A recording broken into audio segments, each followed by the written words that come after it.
Okay, so yeah, this is the first trip out.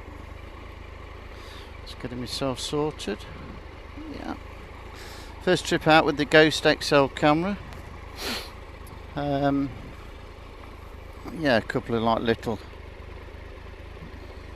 teething problems to begin with, but seems to be all right. New Year's Day, Happy New Year. And go and give, just go and give us a little go then. I don't know what the sound quality is like, but we'll soon see later on. Let's go out for a little tootle. Just take it easy. It's a little bit damp. It's quite warm though, to be fair. It's not cold at all. I'll just ride with my visor up just to see if we're getting any wind noise or anything like that, and then when we get out onto the open road we'll drop it down and see how we go. Buckle yourself in and enjoy the ride, as they say. Yeah, I've been toying with the idea with this camera for quite some time now. Seen different reviews and everything like that, so I finally bit the bullet when it came down to £115, which was a fantastic price really, because they were at 149, so 150 quid really. Even on the Black Friday they only came down to, I think it was 135, so yeah, I always said, I'm never getting one of those things. What do you want a camera for? But I've been following the Midlife Motorcycle Diaries, which is a couple called Brian and Sue. She rides a Tiger 900, and yeah, I've really enjoyed their videos and everything like that. I follow them, well, I don't subscribe, but I do follow them on Facebook and YouTube and everything, and I love the stuff they do. It's they go touring around all over really. It's quite inspiring to get yourself out there, to do a bit more, to see these lovely places, and sometimes trek around the routes that they've ridden, which is quite good. So they do stop in generally hotels or bed and breakfast, but they give reviews and things like that, which is really helpful if that's what you're going to that's what you're into. I do like my camping, to be honest. Quite self-sufficient when I'm camping, so yeah, so I thought I'd bite the bullet and actually get a camera, and I thought this XL, I'll pop the visor down, see if that makes a difference. Yeah, the XL comes fully waterproof out the box, which I thought was a good idea. Don't have to put any sort of covers on it or anything like that, and also it's got just a fantastic battery life, up to 9 hours, so they say, but we'll have to see on my future journeys how that works out. I'm currently in this the wide angle lens, the 140, which a lot of people are saying is what they shoot in and everything like that.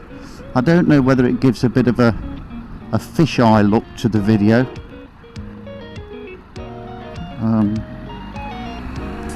So I'm going to try the 140, and then I might give it a go with the 115, just to see if that gives any difference.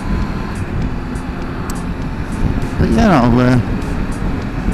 I'll shut up for a bit and let you just enjoy, hopefully.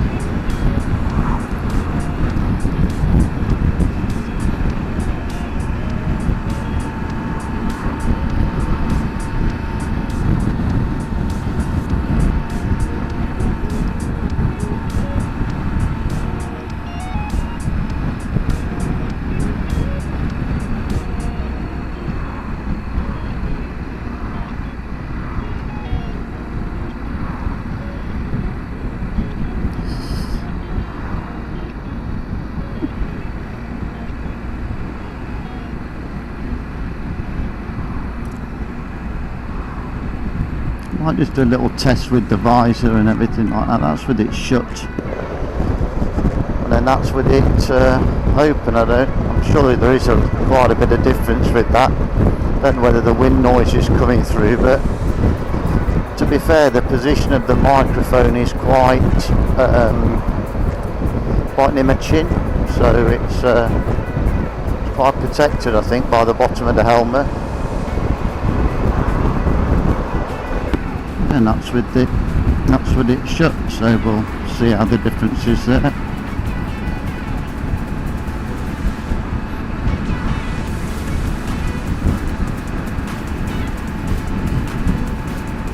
With never having a camera, I've not been struggling to set it up, but it's a bit of trial and error.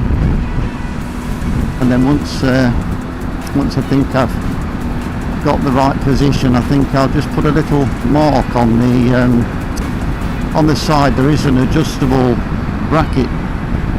It's quite neat, just with two things, so that you can actually ratchet the camera round to your desired sort of angle. And I think what I'll do once I've got the right sort of angle is I might just put a little mark on that bracket. You know, if you're taking it off the helmet and you're wanting to put it onto a tripod or something like that, you want to make sure that it goes back on in the right position. You don't want to be faffing around trying to angle it all up and everything. To be perfectly honest, there is an app that comes with the camera. It's the Drift Lite app, and it's really good. You can set it up on your phone, get a live feed through to your phone, and everything like that, which I think is quite a good idea if you want to sort of carry the camera around with you, which you can do, and do some footage, you know, of maybe a campsite or a place of interest that you're visiting. So to have that sort of, it doesn't have a screen on the back, it just has a very small screen just with the settings and everything like that, so it doesn't give you a full picture of what you're seeing. But yeah, so having that option to, you know, just glance down at your phone as you're going along, it's quite good. Now I've got attached the Drift microphone with this one, which it comes with a little jack point connector that fits into the bottom of the camera, and it screws in and then it's got a little rubber seal on there, and it gives a fully waterproof seal then to the camera itself. I mean, I don't intend to be doing a lot of riding in the rain, but I have done in the past. I can see that being a bit of an issue in the rain, maybe water gathering on the lens maybe, and not making for pleasant viewing, but it's there if you do get caught out in the rain. So yeah, and then that adapter then just plugs straight into the microphone, which I've wired into my helmet quite nicely actually. I've got the Shui Neotech 2 flip lid helmet in white to match the bike, obviously.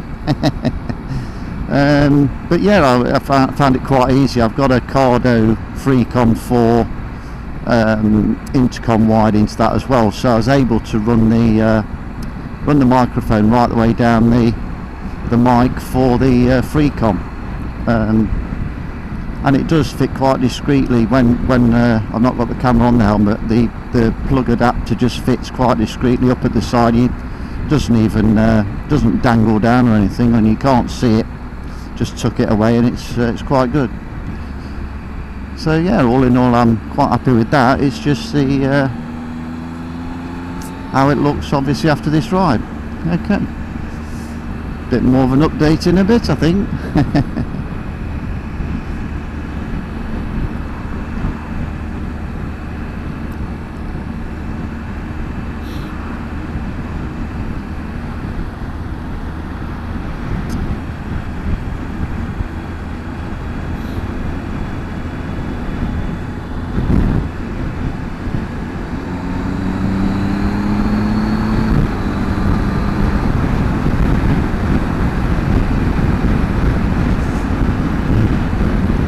I can't actually believe how warm it is. I think it's one of the warmest New Year's Day on record. I think it's 14 degrees, so it's really quite pleasant. I didn't sort of envisage bringing the bike out again. I was going to say this year, but we're next year now. Yeah, but I cleaned it all down and bedded it down for the winter. But I thought, you know what, it's so lovely, let's get out there, you know. So I'm only going for a very small ride, just to, like I said to you earlier, just to check the camera out, and then I'm going to be going off for a bit more of a ride with a mate of mine in a couple of days if the weather's dry. A mate Paul that I do a lot of riding with, and well, he's just got his bike all fixed up anyway now, so he was going to pack it all in, but I think my enthusiasm maybe has reignited his passion. So hopefully this year, 2022, we're going to be getting out and doing a little bit more, so you'll see his little ugly little mug in the future, and yeah, hopefully we'll get some really good footage, and I'm gonna do a little YouTube channel, nothing too serious, just you know, keep all a record of my stuff on there. Right, we're up to about 70 now, so I'm just wondering what the wind's like now, and on the commentary now. Again, I might just flip the lid up. Not ideal, but I mean, that's with it up. I suppose that's made quite a difference. But maybe just lift the screen up to see if that. Now that's taken a bit of the wind out.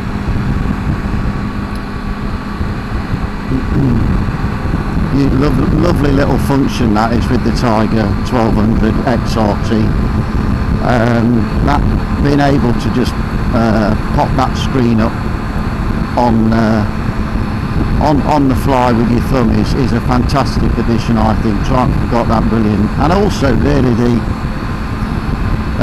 bike itself, I'm really pleased with it. I did struggle, even though I've got the low seat on there, I did struggle a little bit. I mean, they are quite heavy, very top heavy to be honest, and I did struggle with you know, getting a good footing, and it's caught me out a couple of times, especially with fully loaded with the camping gear on.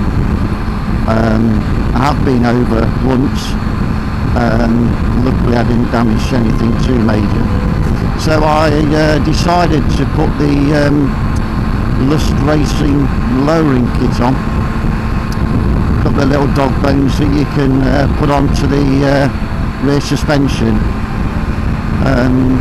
There is actually another little feature on the bike which you can actually, a setting, you can put it into an off-road setting which automatically lowers the back of the bike, but I didn't really want to have to keep doing that, so I invested in, like I said, the Lust Racing kit, and yeah, I thought I might get Triumph to do it, you know, for me, which they said buy the kit and they would do it. I think they wanted to charge about £70 to do it, £75. But you know what, I thought I'm quite handy with a spanner. YouTube, fantastic for videos and knowledge and things like that, so being able to have a go myself was really good. The only thing which was you know, if you're not too spanner happy, I think, is you do also have to lower the front forks. Now that might sound to some people quite daunting, but again, it was pretty straightforward. Take your time, and yeah, it was really good. So the back of the bike was lowered 20mm, and then the front of the bike actually you lower between 12 and 15mm. But to be fair, it's made a massive difference for me. It's given me a little bit of, even just on that small amount, gave me a bit of a firmer footing. And also slower riding, it's a little bit easier. But the main thing is, even with the the camping gear on, the main thing, that the centre of gravity's come down slightly as well on the bike itself, so it does make it that bit better to handle. So all in all, I think it was a worthwhile thing to do. Times don't make their own lowering kit. They recommend actually that you use the Lust Racing, so, but it's really well made and quite sturdy. Just make sure you've got that torque wrench set properly and a bit of Loctite, thread lock rather, on the bike, on the nuts rather, and then yeah, it gives you certainly gives you a better feel to the bike, in my opinion.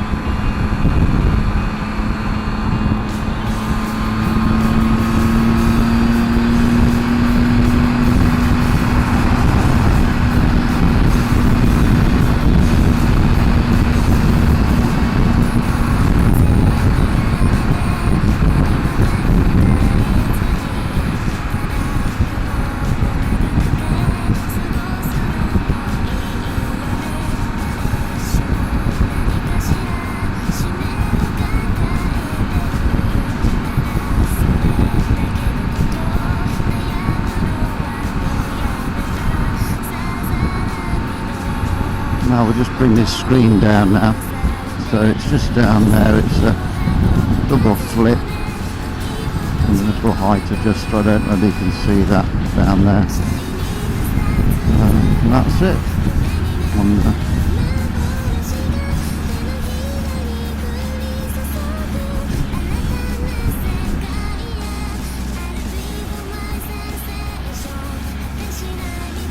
Another lovely feature with this bike is that quick shifter. It really is seamless. Triumph really have got that. Here we are, we're going from 3rd to 4th. That was it. I'm up to 5th and straight into 6th. Seamless, absolutely brilliant. You don't knock the throttle down at all. You just keep that full power. But yeah, if you want to just show off a little bit, maybe at the traffic lights, that makes it very, very, very nice. Yeah, puts a bit of a smile on your face when you get these boy racers in the flash fancy cars, you know.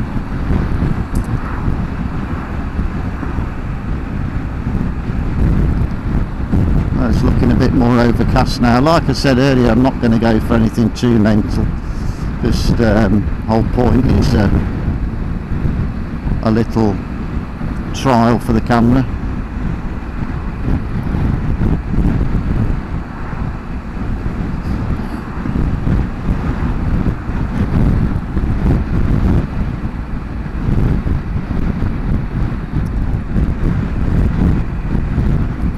Quite windy. Quite like the wind actually when I'm riding along. It's quite nice being blown about a bit. It makes you feel a little bit more sort of in tune with nature. Been some quite treacherous weather really over the past 12-13 years, you know, and we normally go over to France and Belgium and everything. We've not been for a while, just because of the COVID situation really, but we're there's 3 of us now, the flyers as we're called. Myself, my mate Paul I spoke about earlier, and another friend Rob Cavill, and yeah, it's we go over every year, and we've ridden in some dire weather really. Always relied on a a new oversuit and everything like that to keep me nice and dry while we've been riding, but never actually successfully found one that kept me waterproof, to the amusement of the fellow flyers on numerous occasions at my expense. But not very funny being saturated round the groin area and then having to ride another 7.5 hours knowing it's only going to get worse. But the boys found it funny, so there you go. So after the last trip, I decided to look into fully waterproof gear. Looked at the Rucker stuff, but yeah, quite expensive. Really good reviews and everything like that. But I found actually, and I would have bought the Rucker, to be honest with you. I think if you're going to buy something, spend the money and get some decent gear. But I tried a jacket on, and no, it wasn't for me. It was up round my chin, and I haven't got the best gag reflex, to be perfectly honest with you. And with that underneath my chin, you know, I do like to wear a buff and the helmet and everything like that. I just found it too restricting. So the next, in my opinion, the next best thing was the Hal Varson's gear. Now, a mate of mine, he's in the police force, and he says that all the motorcycle riders, you know, the police motorbikes, that's what they swear by. So it's a Scandinavian make, I think. So yeah, I thought I'd invest in that, and absolutely superb, you know, really nice gear, well made and everything like that. And so far, touch wood, it's been fine. Let's get rid of this load.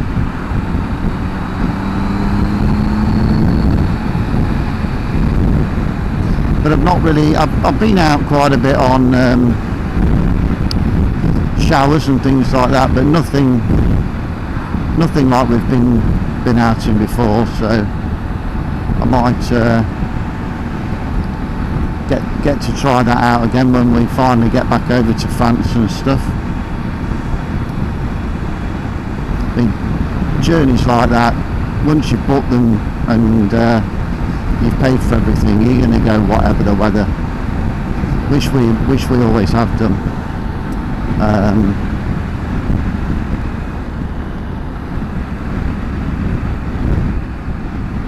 Yeah, that wind really has picked up now. I don't know whether it's coming through on the mic, but it'll be interesting to see when I get back.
always do my lifesavers. Most important thing. A couple of occasions, even on the inside, on motorways and things like that, idiots coming up on the inside. You don't think they're going to do it, but there'll always be one or two that do. So those lifesavers really important. So that's going to be a little feature of my future footage. Glancing down.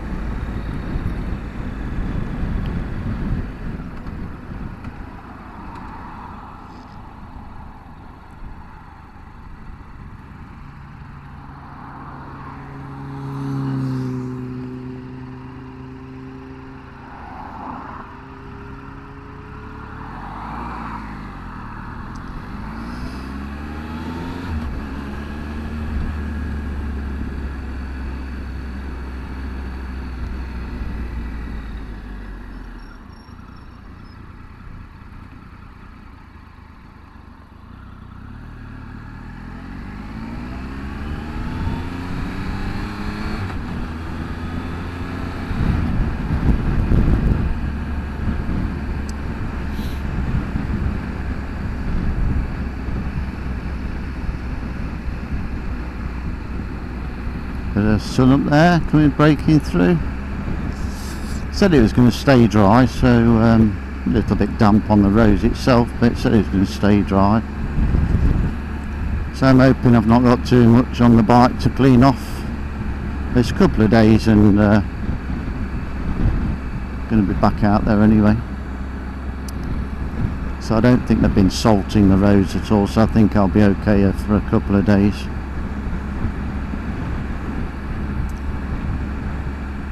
Quite nice on the horizon. Hopefully you can get a nice view of that.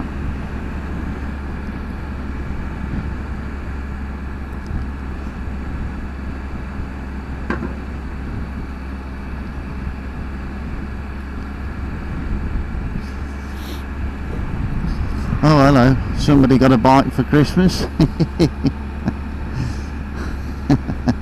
And another one. Good.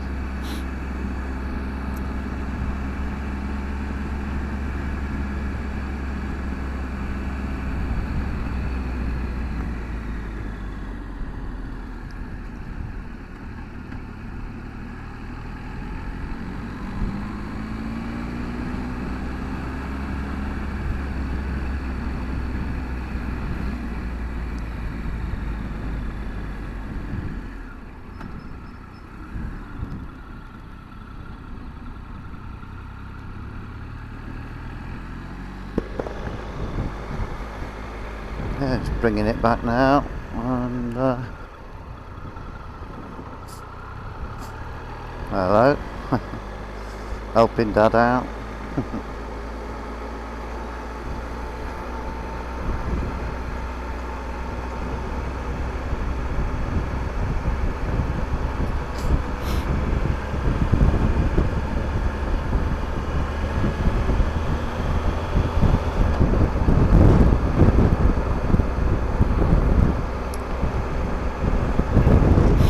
Oh, well, when we get back, we'll have I'll be interested to have a look at the footage and see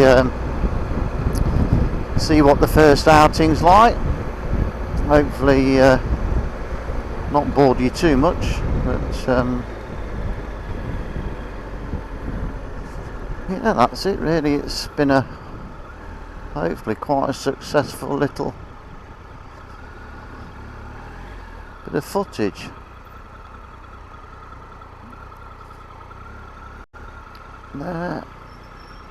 There we go. Right, okay, I'll sign off and see what that looks like.